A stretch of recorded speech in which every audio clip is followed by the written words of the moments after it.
Before we do that, let's just answer 5 questions and see why we do analysis and interpretation of financial statements.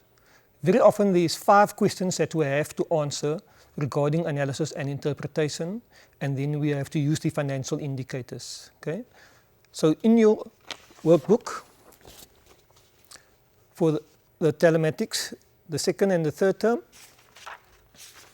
you find the information on page 4. Okay? So generally the first question that we normally ask you, or the users of the financial statements, they talk about is the company efficient in the normal operating activities. So here we're looking at efficiency and operating activities. Okay? For that, this is the ratios that we have to know. Okay? So the first one, it talks about the markup percentage or the gross profit on the cost of sales. The name itself tells me what the formula is or the financial indicator. So it will be the gross profit on the cost of sales times 100, and then I'll get the answer in terms of percentage. Right. The second one, it says the percentage gross profit on sales. So based on the wording that we have over there, it's easy for us to deduce or deduct the formula, which it will just be the gross profit over the sales times 100. Okay, so this information I will have to find in the income statement, because the gross profit you'll find in the income statement, the sales and the cost of sales you'll find in the income statement. And the same with the next one. We're trying to express the operating expenses as a percentage on sales. So there will be a line item in the income statement that says the total of your operating expenses over your total of the sales, and times that as a percentage, so it's operating expenses over your sales, and you multiply it by 100. Right. The same with the next one. It's just the operating profit.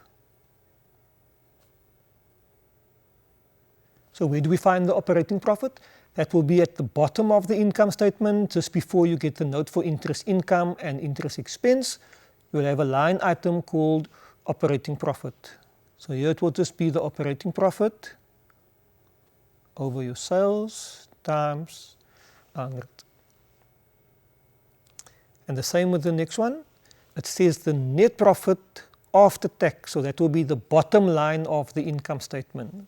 So it will just be net profit after tax over sales times 100. Okay. So for all of these formulas, we can go through them and then we'll get the items. Okay. So what we're going to do first, we'll just get the formula, and then later on when we apply it to one of the activities, it should go so much easier. Right? The second question is normally, can the company pay off all its debts? Now when it says all the debts, then it refers to total liabilities, which means non-current liabilities plus current liabilities.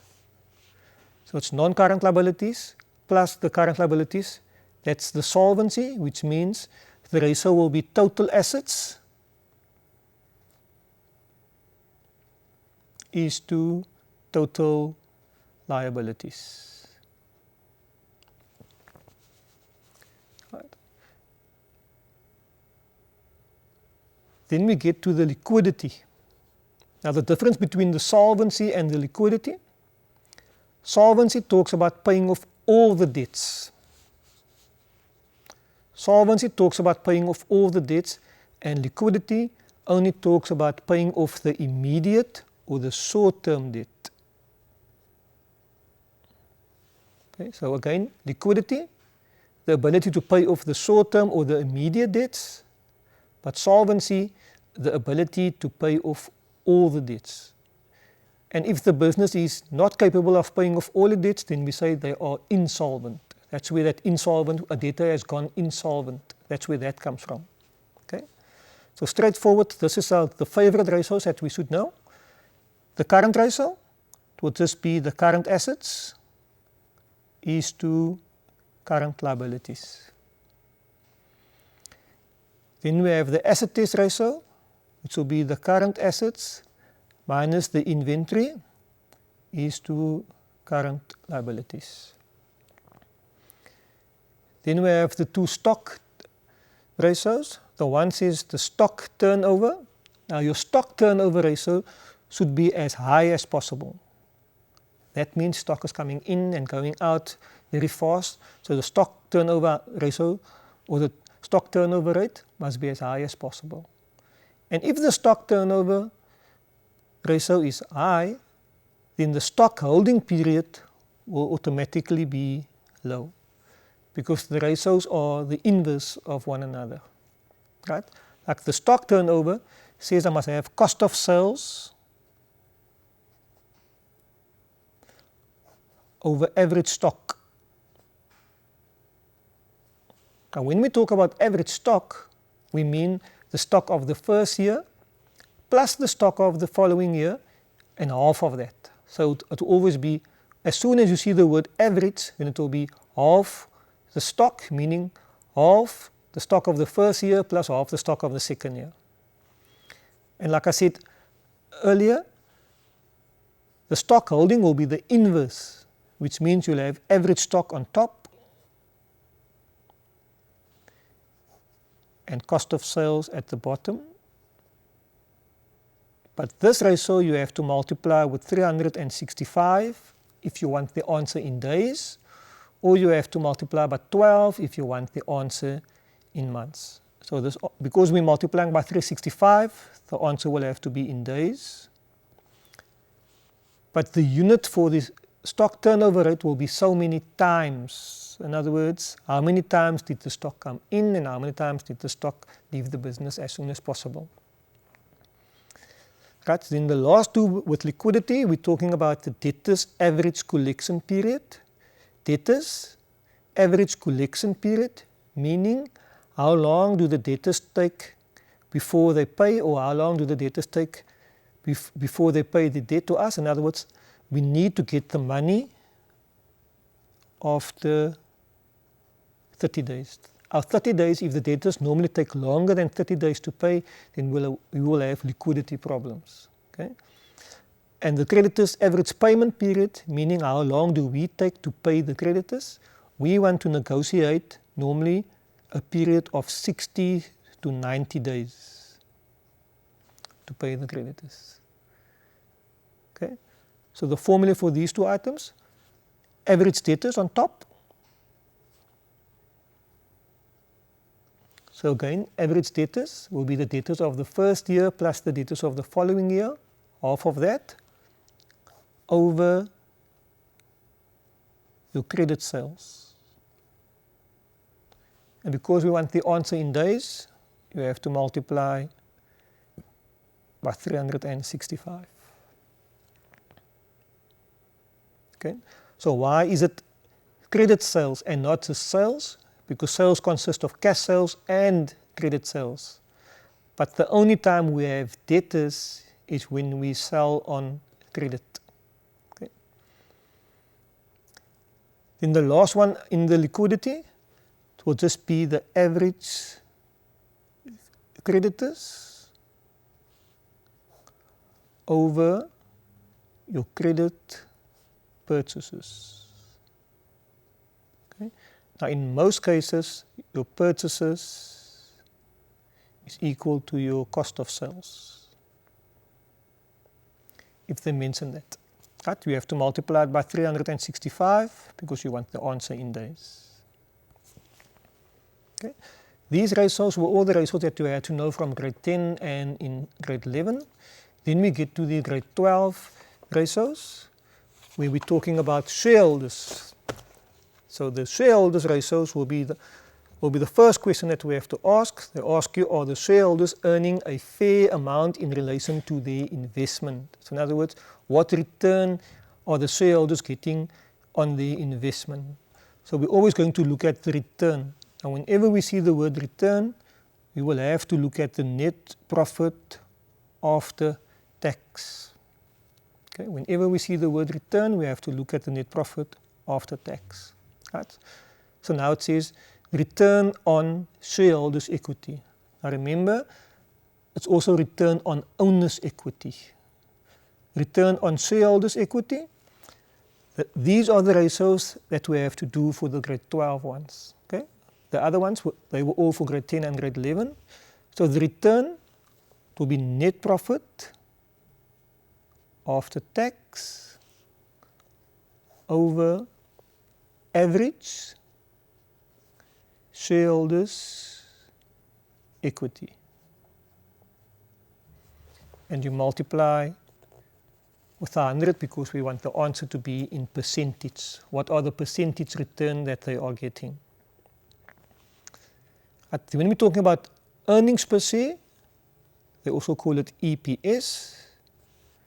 The earnings per share will be how much are the company earning per share after they have used the capital.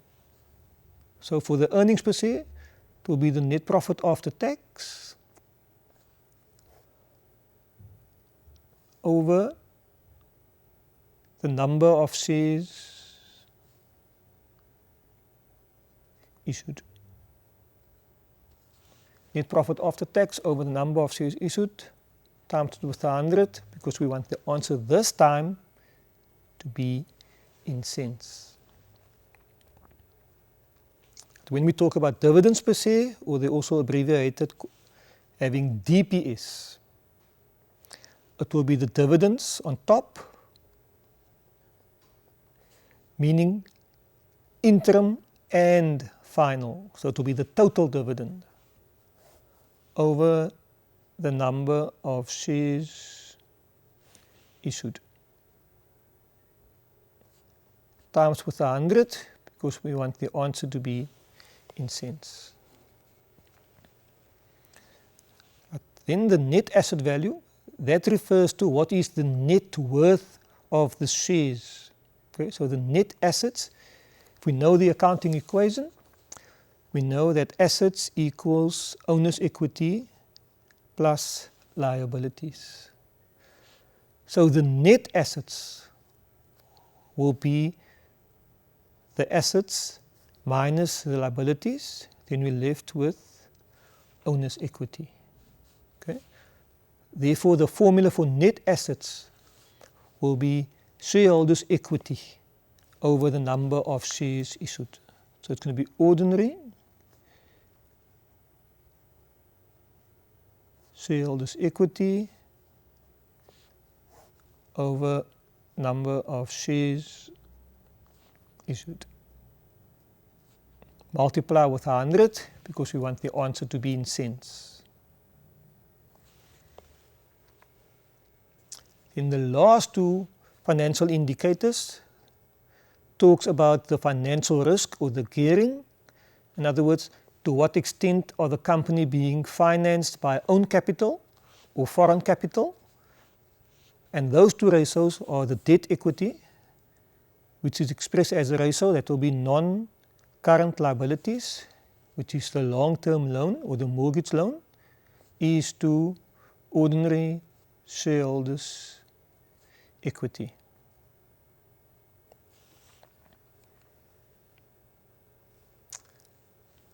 And the last one will be the percentage return on capital employed. So the word capital employed, that consists of ordinary shareholders' equity plus non-current liabilities. Okay? So capital employed consists of ordinary shareholders' equity plus non-current liabilities. But this return will be the net profit. That return will be the net profit before tax plus any interest. Okay? So it's quite a complicated formula. So it will be the net profit before tax plus the interest over ordinary shareholders' equity plus the non-current liabilities, but that will be the average, so it will be half of that. Then we have to multiply by 100 to get the answer in percentage. Right? These are the formulas, grade 12s, that you must know them off by heart, so you need to practice them, then we're going to comment on them, but you have to study them off by heart. A good thing will always be, I'll study the first 5 formulas, then I'll go on to the next 5, and eventually you'll memorize all the formulas. Once you've memorized the formulas, then you'll know how to apply them, then any activity regarding analysis and interpretation becomes as easy as the one that we're going to do today. Okay? So for today, we're looking at activity number 5 in your workbook. So it's activity number 5. It's all about analysis and interpretation. We're going to look at the information that the question gives us. We're going to analyze it. We're going to answer the questions exactly the way they want us to, and we should get easy marks for them in the exams. This is the kind of question that we're going to get. It's together with the cash flow or the balance sheet or the income statement, but we need to know the ratios that we did first. That's very important. Okay?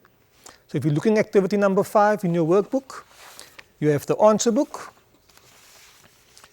Right, so the first question, we just have to look at the information they give us. At the bottom, they're giving me something to do with shares. It says the company has an authorized share capital of 2 million. Remember, authorized, the maximum number of shares the company are allowed to issue. That is allowed to issue. That doesn't mean that they have issued 2 million shares. Right. Then the second sentence says, on the 28th of February, meaning the end of last year, there were 600,000 shares in issue. So at the beginning of this year, we started with 600,000 shares. That's at the beginning. Okay, 600,000 shares at the beginning. Then, just below that, they give me information regarding the sales, the depreciation, the interest on loan, the net profit before tax. They give me the net profit after tax. So if I look at the difference between the before and the after tax, I can actually calculate the income tax. So if I'm looking at those two figures, the 1.2 million minus the 840, the after tax, the line that's missing, that you'll find in the income statement, it's net profit before tax, income tax, normally in brackets, and then you get net profit after tax. So in this case, all we have to do, we have to take the net profit before tax minus the after tax, and then we'll get the income tax, which is 360,000. Okay. Then if we page over, we get information regarding 2 years balance sheets. So now we have to know the balance sheet. Oh, there is shareholders' equity, there is current assets, there is current liabilities, there is non-current liabilities. Those are all the formulas that we're going to use because that amounts we need when we analyze. Okay? Then they're giving us some additional information, and then also they're giving us a comparison of financial indicators of last year to this year, because we probably have to comment on those ratios. So wherever there is some question marks, those are probably the ratios that we have to analyze and to complete in this particular question. Right? So the 2013 is last year, all of those figures were given. We're going to compare them from 2013 to 2014, trying to answer those 5 questions that we did, so we get those ratios over there. Okay? So the very first question, it says by 5.1, calculate the financial indicators, meaning the ratios, for the financial year ending the 28th of February 2014. So all the workings to earn part marks, meaning don't just write the final answer, show the ratios, substitute correctly so that we can get the answers. Very simple. If you look at 5.1.1, it says we must calculate the percentage net profit after tax on sales. Okay? In the words, we can see they're talking about the net profit after tax over your sales, multiply by 100. So that will be that particular formula. So let us just go and do that one. We look at the information quickly.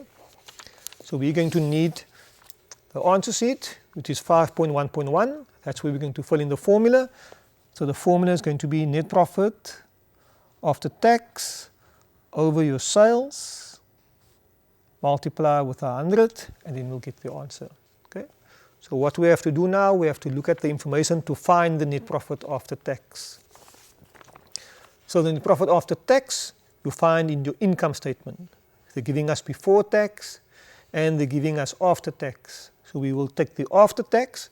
So we need the 840,000. In the first item I see there's 6.2 million over there. So I need the 840 and I need the sales. So it's going to be 840 over 6.2 million times that with 100. Okay, so it's going to be 840,000 over 1.2 million. To multiply that by 100, then we'll get a final answer. Okay, so if we do that on our calculators quickly, let's see, get some feedback to see if we can do that one quickly.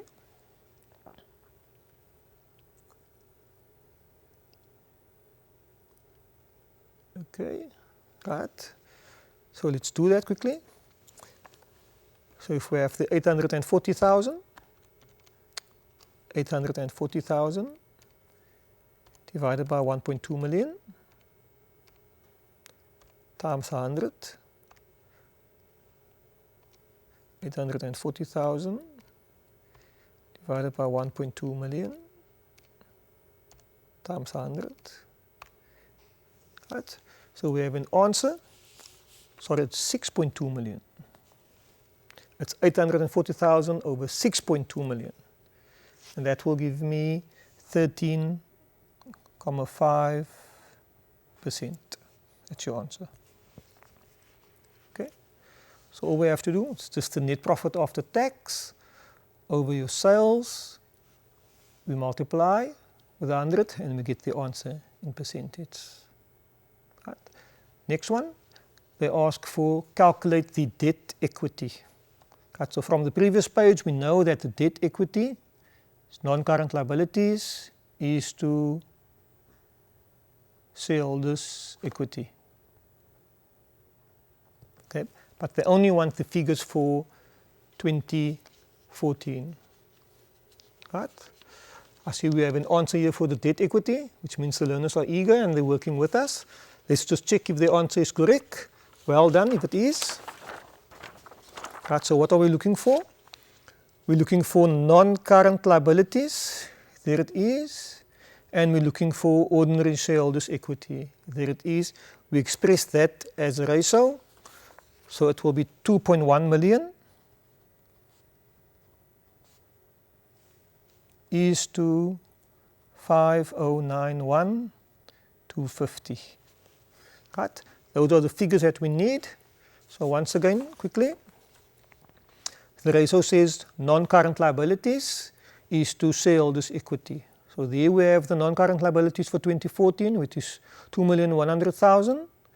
And there's the shareholders' equity, which consists of ordinary share capital and retained income. Okay. Please, the ratio is not non-current liabilities is to ordinary share capital. The ratio is non-current liabilities is to shareholders' equity, which consists of capital and retained income. Right, so in the ratio that we do is expressed as something is to 1. So we always want 1 on the right-hand side, meaning that we have to divide both numbers by the number on the right-hand side. So if we divide 5,091,250 by itself, we will get the 1. So therefore we have to do the same on the left-hand side, which is 2.1 million divided by 5,091,250. We will get 0.41 is to 1. If they want us to round it off then to 1 decimal, we will have it 0.4 is to 1. Okay. I see some of the answers is correct there. Well done. Well done to the school in the Eastern Cape. Okay. And then the next one, 5.1.3, they say calculate the return on average shareholders' equity. That will be the accepted abbreviation for this particular ratio. Right? So it's calculate the return. So once again, if it's return, we need the net profit after tax. Okay? So it's the net profit after tax. So it will be net profit after tax, and as you can see, they have average in the formula. Right? So when we see average, we have a half in front. So it's a half of the ordinary shareholders' equity.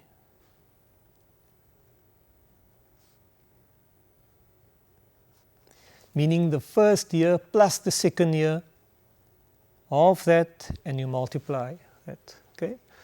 So in this particular formula, we'll have two numbers at the bottom. Right? But we have the net profit after tax. So if we go to our information quickly. Net profit after tax, once again, is 840. So we need the 840. Right? So it will be the 840 that's on top. That's 840,000 on top. At the bottom, the half, that means average. So I'm looking for shareholders' equity. So from the information, I won't find that in the income statement. I will find it in the balance sheet. So we're looking at the balance sheet items. Shareholders' equity, there it is. So it will be that item and that particular item. So now because it says average, so you have to take the half of both years.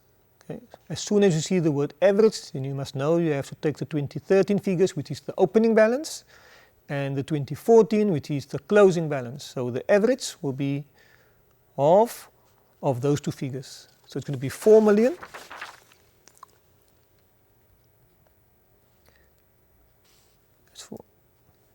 That's the equity of the first year, and the 509,150, that's the equity of the second year. You multiply it with 100 to get the answer. You substitute in your calculator, and you get that answer. Okay, anybody? Right? Yes, there we go, well done. Okay. So what do we see here? We have an answer of 18,479. Once again, if they want us one decimal, we just have it as 18.5%. What does this mean, by the way? It says that the shareholders are earning a return of 18.5% on their investment. So if they took their money and they went to invest it in a fixed deposit, which is an alternative or alternate investment, then this return is much higher than an alternate investment. So this return is greater than an alternate investment. This part was not asked for this particular question. They just wanted us to calculate the amount, right, or the percentage. But 18.5, normally an alternate investment is plus minus 7 to 8%. Unless the question gives you the interest on the fixed deposit. Okay? But it's much greater than, so now we know it's a good investment to have shares in this particular company based on the return on the shareholders' equity. Okay, then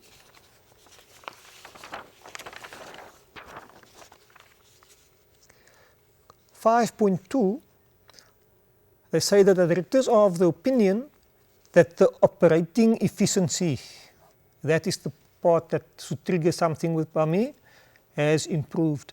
Quote and explain 2 financial indicators with figures to support your or their opinion. So we have to look for the ratios that's indicating the operating efficiency. So if you look at the information, Where will we find that? Here's the financial indicators.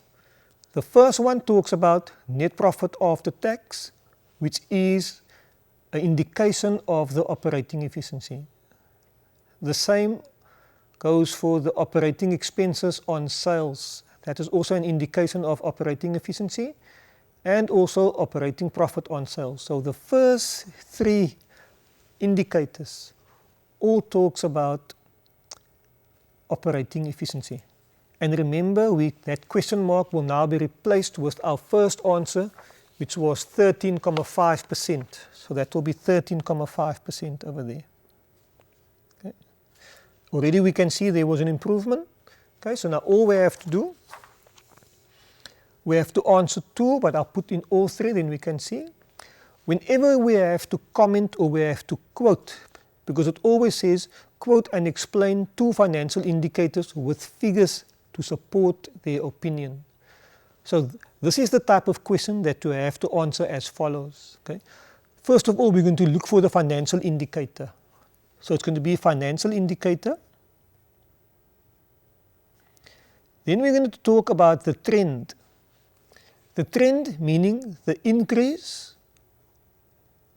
or the decrease, and then we're going to supply figures. Okay? So we're going to look for the financial indicator, we're going to talk about the trend, and then we're going to supply the figures. Okay?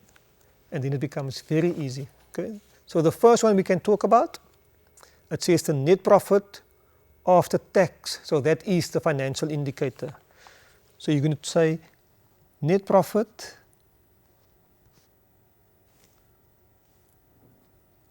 after tax on sales.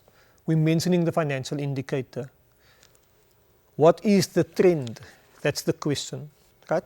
The trend is what happened from 2013 to 2014. In 2013 it was 11.3% and in 2014 it's 13.5%. Right? So we're going to say it increased from, now we're supplying the figures. So to identify the financial indicator, you give us the trend, and then you supply the figures. It increased from 11.3% to 13.5%. Okay. And that's how we do the ratios. Okay. Whenever we have to comment, we identify the financial indicator, we give the trend, and then we supply the figure. In the following one will be much easier. So it will just be, it will be operating expenses on sales. That's the financial indicator. That decreased, which is good, by the way, because our operating expenses is now less. Right? It's a smaller portion of our sales, meaning we're making more profit now. So if the operating expenses decreased from 32% to 25%. Okay? So last year, the operating expenses was 32% of the sales. This year, it's only 25%. So that's good operating efficiency. Okay? And then the same with the last one. Although they only want 2, I'm giving us 3. And then the third one will be the operating profit on sales. So the operating profit on sales, meaning that we want the operating profit to increase. The operating, the operating profit should be more. Right? So what happened to that? It increased from 15.8% to 22%. Okay, straightforward. So just remember, there was only one calculation because we had to calculate the 13.5%, that was 5.1.1. But if they want us to comment on 2 financial indicators, you first of all identify the financial indicator, give us the trend, the increase or the decrease, and then you supply the figures. Okay, let's move along, grade 12s. Exactly the same type of question. The shareholders are happy with the return. So what return are they talking about over there? Also, they're talking about the earnings per share, and they're also talking about the dividends per share. Then all you have to do, now we know the financial indicator already. So it says, explain the three financial indicators with figures to support their opinion. So when we have to look at the return, they're talking about the shareholders' return. Although in the information, there might be another return. But there we have the information regarding return on average shareholders' equity. And there we have the other ratio, which talks about return on average capital employed, which is regarding the gearing or the loans that we have. So we're not talking about the capital employed one, we're talking about the shareholders' equity, the return on the shareholders' equity. And that was one of the ratios that we had to calculate earlier. So if you're looking at the return on the shareholders' equity, let's just fill that answer in over here. That was the answer for 5.1.3, which was 18.5%. We said that was 18.5% as per our calculation. So I filled it in over there. Now we have the financial indicator. We have the figures. We can also see that it increased. So now we can do the comment. Okay. So when you comment, you say return on shareholders' equity increased from 15.2%, that was in 2013, to 18.5% in 2014. And remember earlier, we said that return is greater than the return of an alternate investment. So we can add that as an extra comment. Okay, that return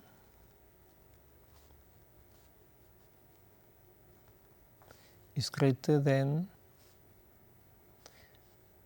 a return on an alternate investment.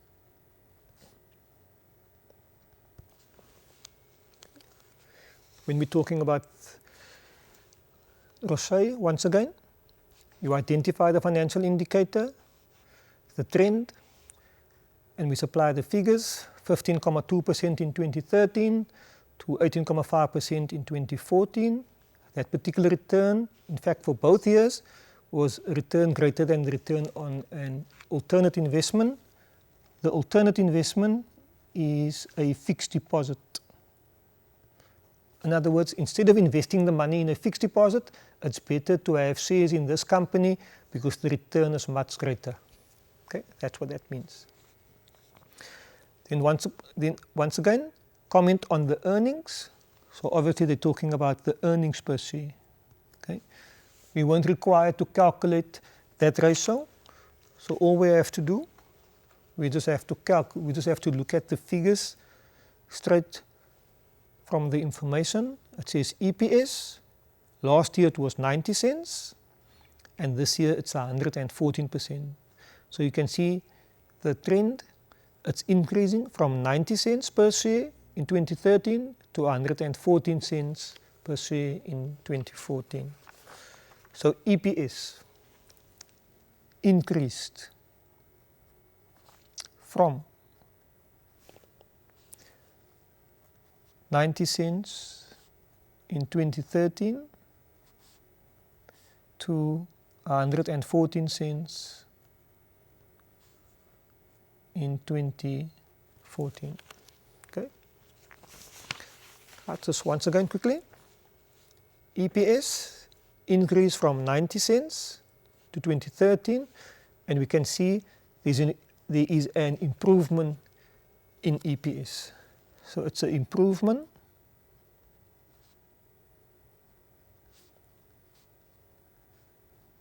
if we want to, we can see it's an improvement of 114 minus 90, which gives me an improvement of 24 cents, the earnings. Okay. That means this will have a good influence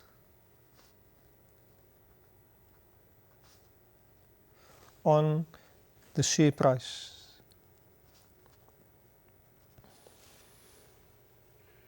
Okay. It's a significant increase of 24 cents, so it will have a good influence on the share price, meaning the price of the shares will probably increase on the Johannesburg Stock Exchange or the Johannesburg Security Exchange. I think the same with the dividends. It's DPS. All you have to do, identify the financial indicator, look for the trend, and then supply the figures, right? So again, just straight from the information, because we weren't required to calculate the dividends per share. Last year it was 82 cents, and this year it is 63 cents, meaning the business paid out less dividends, right? So let's see how we should comment on that. So it will be DPS, right, decreased from 82 cents in 2013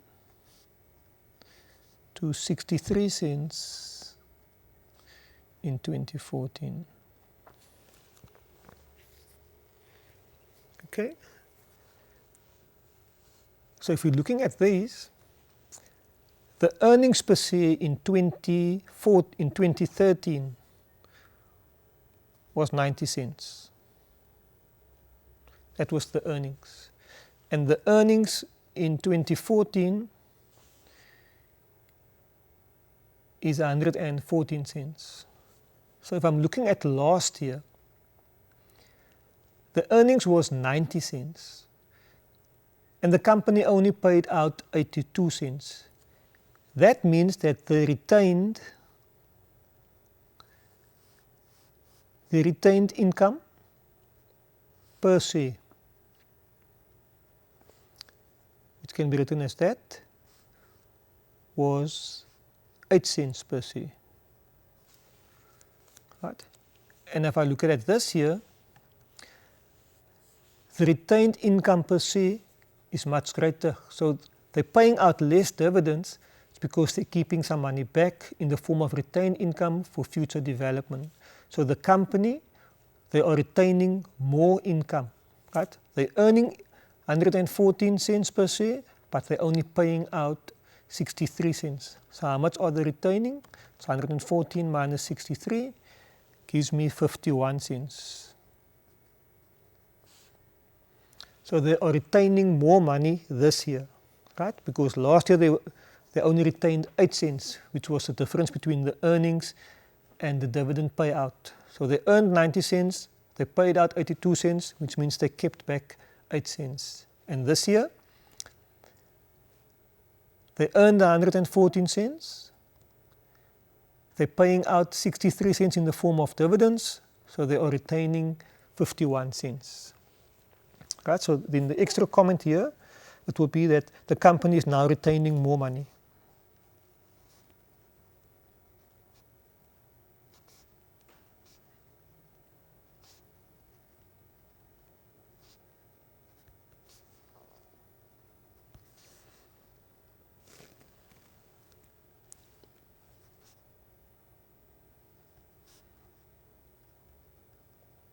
The company is now retaining more of its earning.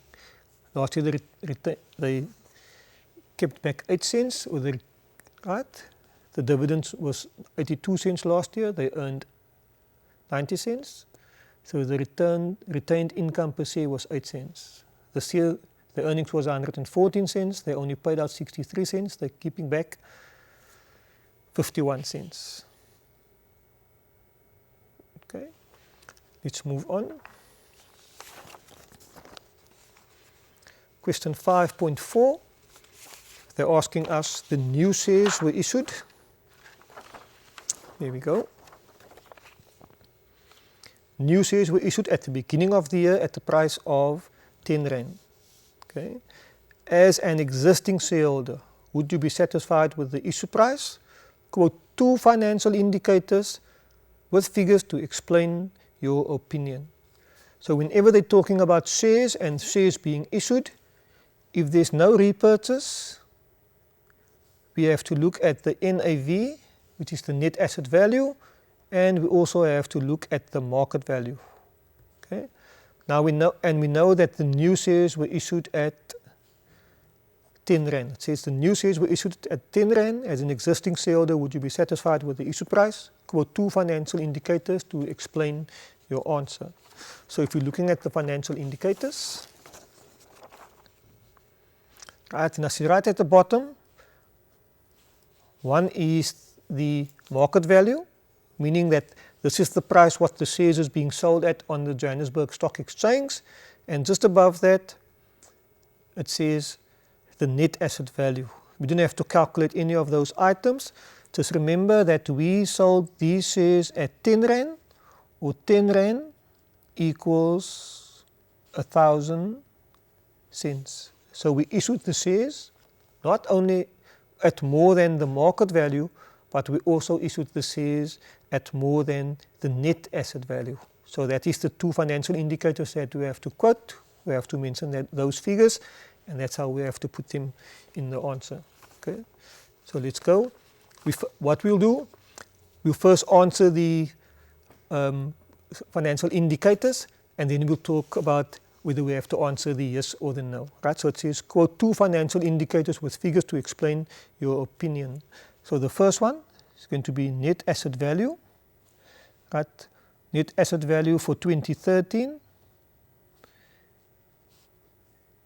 is 667, and then for 2014 is 754 cents. Right. The shares were issued at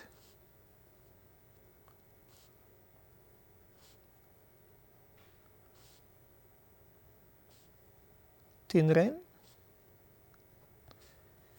which is more than the net asset value. Also the market price, or the market value of the shares, was 820 cents. That was in 2013, and it is in 2014. The market value is 840 cents. Okay, so as an existing shareholder, we sold the shares to the new shareholders at 10 Rand, which was more than the market value, and it's more than the market price. Right? So obviously we will be happy over there. Okay. Once again, we didn't have to calculate any of those formulas. So all we did was we did the quote. Whenever they talk about new shares, we find out what's the value of the shares, the net asset value, what are the shares currently selling for on the Johannesburg Stock Exchange. We quote the figures, we see what was the price that the shares were issued at, and then we have the answer. Okay. In the final part of this question, it says a large loan repayment was made. So as soon as we're talking about loans, in grade 12, you should know the ratios. You'll have to look at the debt equity, and you have to look at return on total capital employed. Okay. Whenever they talk about loans and shares, you have to look at the debt equity, and you have to look at return on capital employed. Right? Both of them talk about own capital and foreign capital. Okay. So what we have to do over here, remember earlier on we had to calculate the debt equity ratio. If I can remember correctly, that answer was 0.41 is to 1. Let's just check our answers. Oops. Here we go. The debt equity. Right. So that's the one. So for debt equity, we're mentioning the ratio. What was the debt equity for last year? It was 0.7:1. So the debt equity decreased. So debt equity decreased from 0.7:1, that was in 2013, to 0.4:1, and that was in 2014. What does that mean? Once again, the formula, non-current liabilities is to ordinary shareholders' equity. So we moved from 0.7 to 0.4, meaning we have less non-current liabilities. So we have less loans that we have to pay off. Okay? Meaning that the own capital, the owner's equity part, is greater than the foreign capital. Right? Then the other ratio we have to look at will be the return on total capital employed. Now whenever we do this, we have to compare this particular return with the interest rate.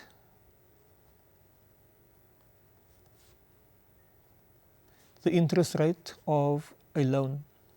Okay?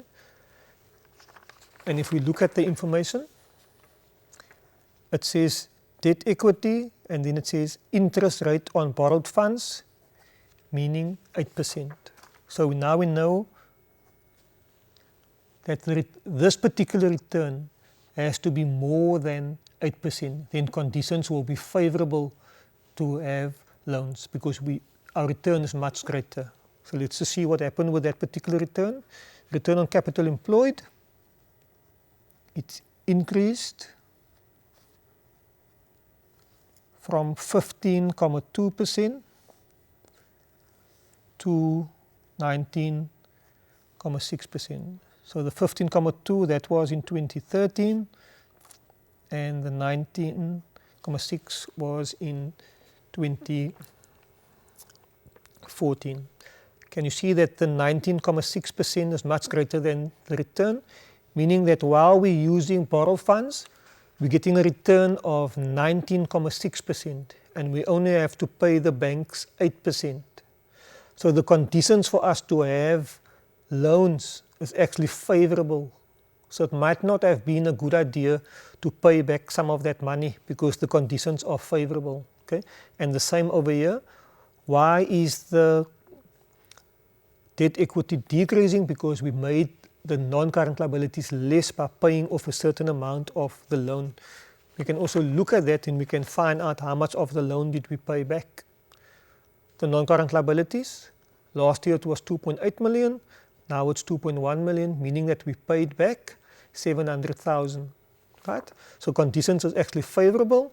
Now it says a large loan repayment was made. Comment on whether this was a good idea or not. If conditions are favorable to have loans, then paying off a loan is not a good idea. Right, learners? So here, for the final, it was not a good idea. Right? So it's either no or it was not a good idea because conditions are favorable to have loans. Okay. I think, learners, that comes to the end of the session today. What's very important again, you need obviously to understand and you have to know the ratios or the financial indicators before you can apply them. So it's very important that you go through those, make sure you understand, and then you know how to apply them. I hope you've enjoyed the lesson as much as I did this afternoon. I wish you everything of the best for your preliminary exams coming up. Put in the midnight, burn the midnight oil, put in the long hours, the benefit you'll see at the end of the exams. Until we meet next time, thank you very much.